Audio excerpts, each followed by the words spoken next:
स्कॉलरशिपला बसायचं राहिलं त्याचा विचार पण सोडून दे. तू काय पास होत नसतोस काय? ही अशी भिंतीवर रस्त्यावर चित्र काढत बसणार आणि लोक तुला भीक म्हणून 1-2 रुपये टाकतात नाही. ही तुझी स्कॉलरशिप.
ठीक आहे, आता पुरतं बाद झालं. उद्या अजून कोलॅबरेशनची काम पण करायची, झोप पूर्ण नाही व्हायची. चल चल.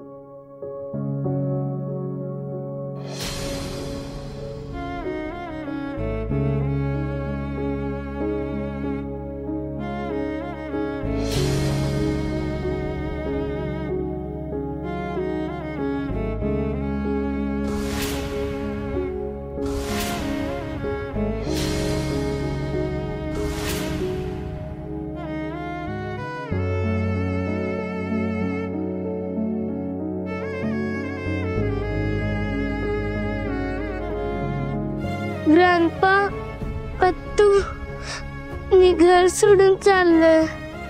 आता काय मी परत येत नसतोय. Bye, love you.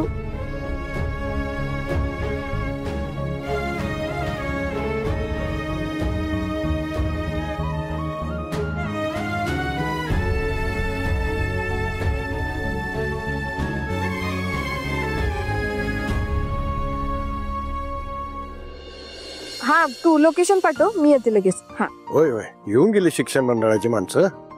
आपल्याला जरा आणखी माणसं लागणार आहेत. होय, नाही भेटल्यावर बोलतो की सगळं.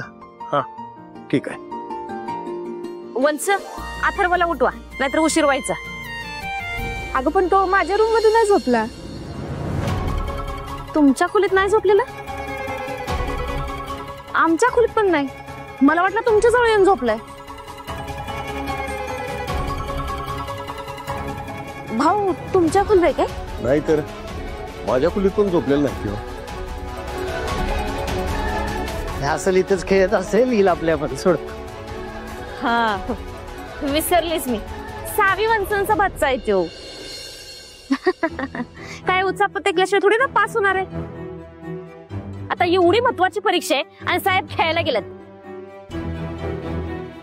तो जर काही परीक्षा नापास झाला तर त्याच्या ऍडमिशनची फी त्याच्या आत्याकडनं वसूल करते की नाही बघाच. नाही नाही, मला नाही वाटत तो असं न सांगता बाहेर खेळायला गेला असेल. आणि परीक्षेच्या काळात तर नाहीच नाही.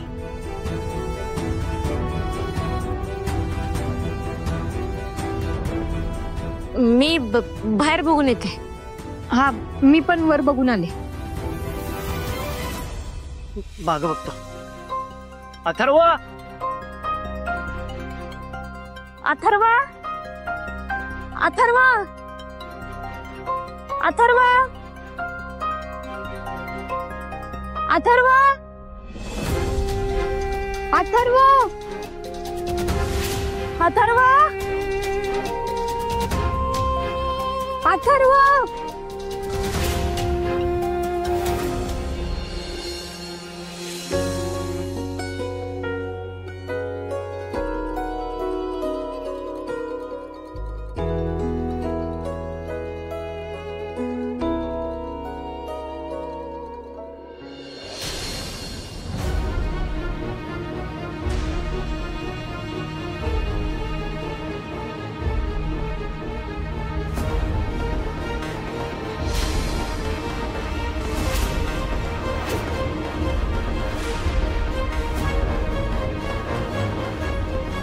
भाऊ भाऊ अथर्व बाहेर नाही. माग आहे नाही बाहेर आहे. नाही मग वर आहे. वरती पण नाही येतो. अथर्व अरे देवा. साई आई अगं काय झालं? काय झालं? काय त्याच्यात? अगं बोल ना. चिठ्ठी कसली आहे ती? बघू दाखव मला.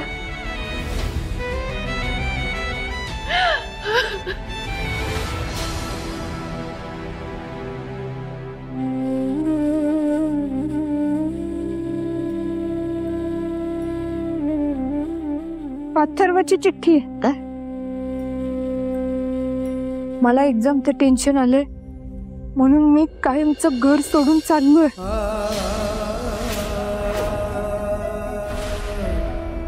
स्कॉलरशिपची परीक्षा पास होणं माझ्याच्यानं होईल असं मला वाटत नाहीये. मी नापास झालो तर मॉम्स आत्तूकडून फी घेणार आणि तिला नको ते बोलणार. आणि मोठ्या शाळेत ऍडमिशन नाही झालं तर मी जगायच्या लायक नाहीये.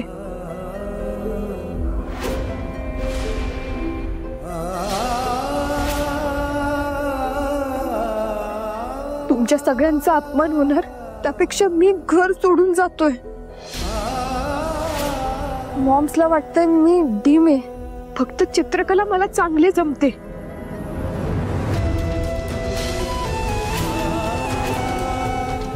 आता रस्त्यावर बसून चित्र विकून मी माझं पोट भरणार. मी आणि माझे रंग आनंदात राहू. टाटा, लव यू. भाऊ आत्तू माझ्या मागं येऊ नका. काळजी करू नका. मी आनंदात राहील. तुमची आठवण काढीन. तुम्ही पण आनंदात राहा. लव यू मॉम्स, पॉप्स, भाऊ, आजी. सावी आत्तू तुला शेवटचा उम्मा. तुमचा लाडका अथर्व.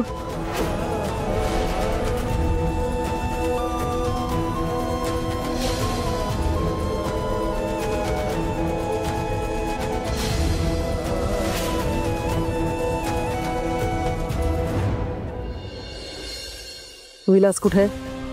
त्याला नाश्ता नाही करायचं? ते आई हे ना रात्रीच बाहेर गेलेत. ते अजून घरी आले नाहीत.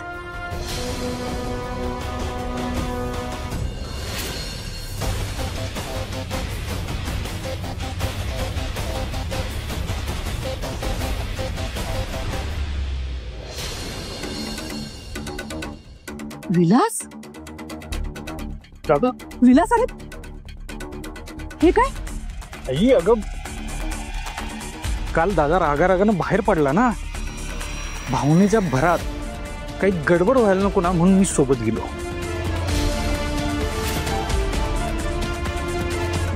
दादा दादा चल, तुला ना आरामाची गरज आहे. हो चल. काय चाललंय हे सगळं? सकाळी लवकर उठून इन्स्टिट्यूटला जायच्या ऐवजी आता काय दारू ढोसत फिरणार आहेस काय? सोड सोड रे. माझा काय संबंध आहे? माझा संबंध काय आहे? मोठं तोंडवर करून बोलला होता ना, तुझा लाडका धैर्य. मी सगळं बघेन.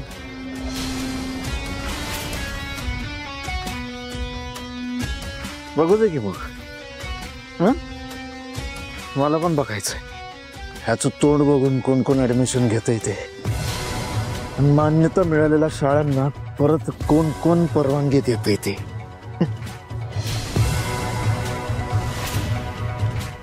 त्यातून शिक्षण मंडळाचे ते प्रोजेक्ट्स ऑलरेडी हातात निसटलेच आहेत. आता सांभाळ मानव एकट्याला हे साम्राज्य.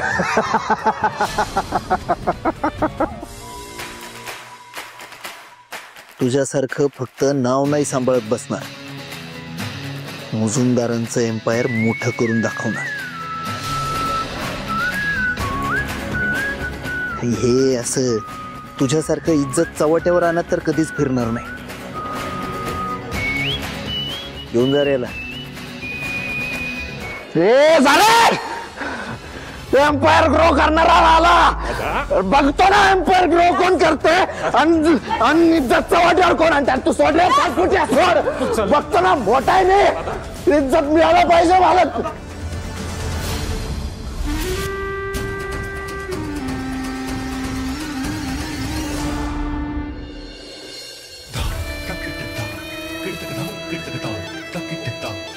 काय भोग भोगावे लागतात रे, काय बघावे लागतात हे भोग. उघड्या डोळ्यांनी स्वतःच्याच पोरांचं वैर बघावं लागतं. काय मी जर ठरवलं तर त्यांच्यातलं वैर प्रेमात बदलू शकतो. हा, पण अजून माझा तसा मूड नाही. धैर्याने इराची सुपारी फुटली म्हणजे हे बघ, सुपारी घेऊनच फिरतोय. ही जर फुटली तर मग मला समाधान वाटेल, मग माझा चांगला मूड होईल, सगळं चांगलं होईल. सुपारी फुटू दे, प्रॉब्लेम मिटू दे. तुला सांगतोय पण तू ऐकतेस कुठं? काय बघा आता.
परागला फोन करते.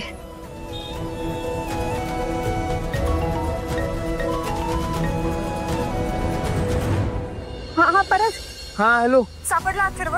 नाही ना, शाळेत आजूबाजूला इकडे तिकडे सगळीकडे बघितलं, कुठंच नाहीये. इथं सगळ्यांना विचारायला लागले तर त्यांना पण कुठं दिसलेलं नाही. आता बस स्टॉपवर आहे मी. बरं ठीक आहे, तू बघ तरी पण आजूबाजूला. हा हा ठीक आहे.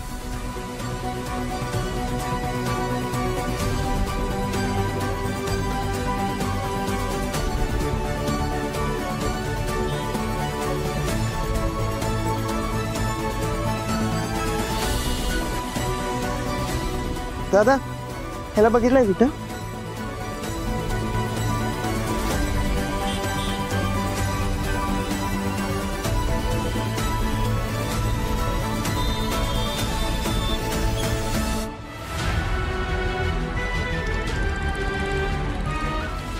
दादा हे बारकं पोरगं बघितलंय कुठे? नाही ना. हा? कुठं ना?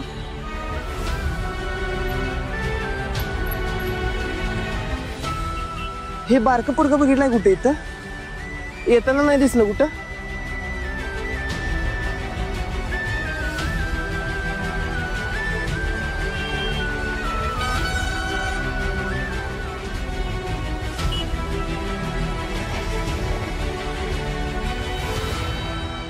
याला सॉरी ए थांब.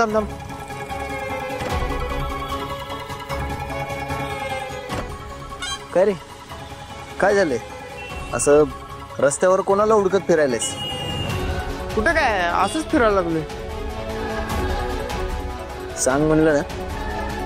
ते अथर्वला शोधायला लागलोय. तो गेलाय घर सोडून. अथर्व? ते बारकं पोरग घर सोडून गेलंय? वय काय आहे त्याचं? असं कसं घर सोडून जाईल तो? लॉंग स्टोरी नंतर सांग. थांब. एक काम कर, मला फोटो पाठव त्याचा. अरे पाठव की.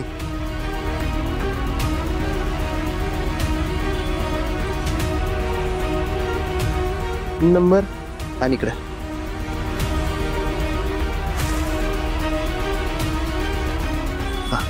पाठव लवकर.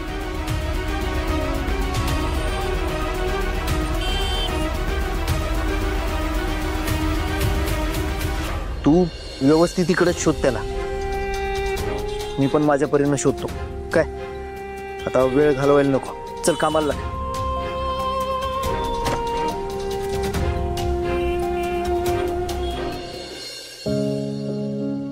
काय रे, काय कळलं का?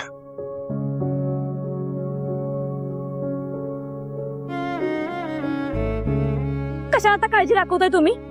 हा, तुमच्यामुळे गेलाय अथर्व घर सोडून. तुम्ही जर का वेळेत ती शाळा मुजुमदाराला विकली असती ना, तर आज माझा अथर्व कुठेतरी मोठ्या कॉन्व्हेंटच्या शाळेत शिकत असता. ती वेळ चालली नसती त्याच्यावर. फक्त तुमच्यामुळे गेला अथर्व घर सोडून. आणि तुमची ती लाडकी नात त्याला आपल्या शाळेच्या गोडवे सांगून त्याला फुस लावायला लागल्या. दीपा, उगाच काहीतरी बोलू नकोस. साविनान भाऊंनी जे काय केलं ते त्याच्या चांगल्यासाठी केलं, त्याच्या भल्यासाठी केलं. कशाचं? डोंबलाचं भलं. आता मोठ्या कॉलेजच्या शाळेत शिकणं ना काळाची गरज आहे. या लहान शाळेत शिकला असताना तो तर लहानच राहिला असता. माणूस लहान होणार की मोठा होणार हे त्याची शाळा किती मोठी आहे किंवा किती लहान आहे ह्याच्यावर ठरत नसतं. तर ते त्या माणसाची इच्छाशक्ती, स्वप्न, त्याची कष्ट करायची किती तयारी आहे, जास्त आहे का कमी आहे ह्याच्यावर ठरत असते. त्याच्या कोवळ्या मनावर सतत दबाव टाकत राहिलीस ना, म्हणून त्याची सहनशक्ती संपली आणि म्हणून पळून गेलाय तो घरातून. बघा बघितलं का? आईलाच पोराचं वैरी बनायला लागलं ती माणसं. माझ्यामुळे गेला तो घर सोडून. त्याच्या भल्याचा चांगल्यापणाचा मीच विचार करणार ना? नाही, माझंच चुकले. माझंच चुकले. अहो, ही माणसं माझ्यावरच आरोप करायला लागला. कराय तुमचं. माझंच चुकले.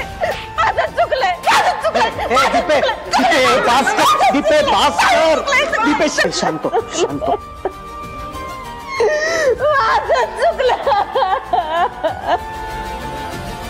बस.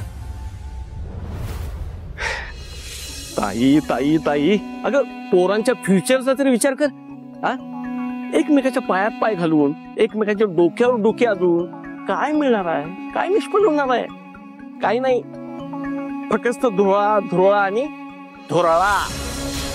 मग मुजुमदाराचा मान सन्मान, ते तोरा बिरा सगळे त्या धुरळ्यात बुम उडून जाणार. मग काळ का गोर कुणी नाही विचारणार मुजुमदारांना. अरे मग काय करू मी? सांग ना, काय करू? त्या विलासचं काहीतरी विचित्रच. कसं आवरू त्याला सांग? अगं तुला कुणी सांगितलं त्याला आवरायला? आ तू काय बी करू नकोस. तू फक्त आपल्या कामावर फोकस कर. फोकस. सुपारी फुटली, धैर्य कन्व्हिन्स झाला की मी लगेच स्टेटस टाकणार. धैर्य मुजुमदार या दयाचा जावाई होणार.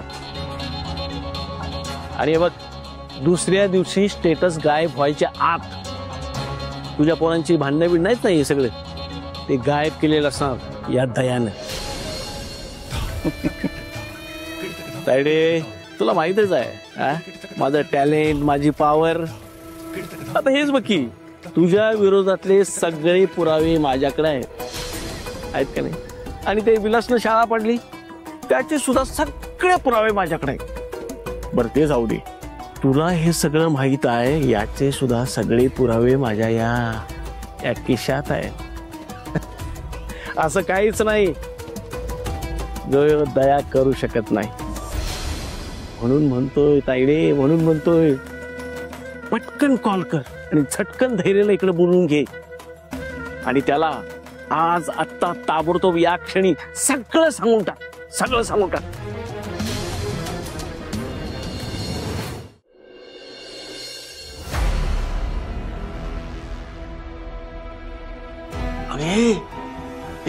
अगं विचार कसला करतेस? कृती करायची वेळ आहे. अगं तू त्याला फोन लाव. घे फोन कर फोन. अगं कर फोन. ऐक मग, कर.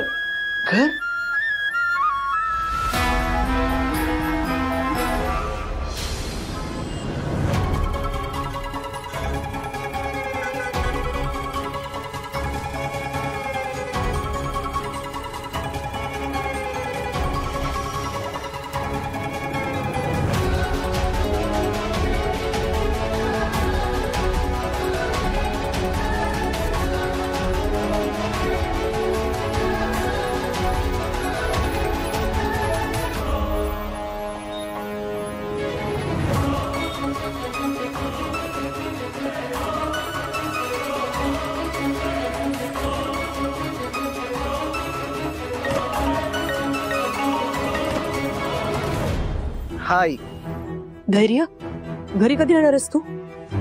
काय नक्की सांगता येत नाही, जरा गडबडीत आहे आता. गडबडीत? कसली गडबड? अगं भाऊराव नाईक आहेत ना, त्यांचा पण तू हरवलाय, त्याला हुडकायला. काय? भाऊरावांचं पण तू का शोधतोयस? का, कशासाठी, याचं उत्तर नाहीये माझ्याकडं. बट मे बी त्याला शोधता शोधता मला माझ्या प्रश्नांची उत्तरं सापडतील.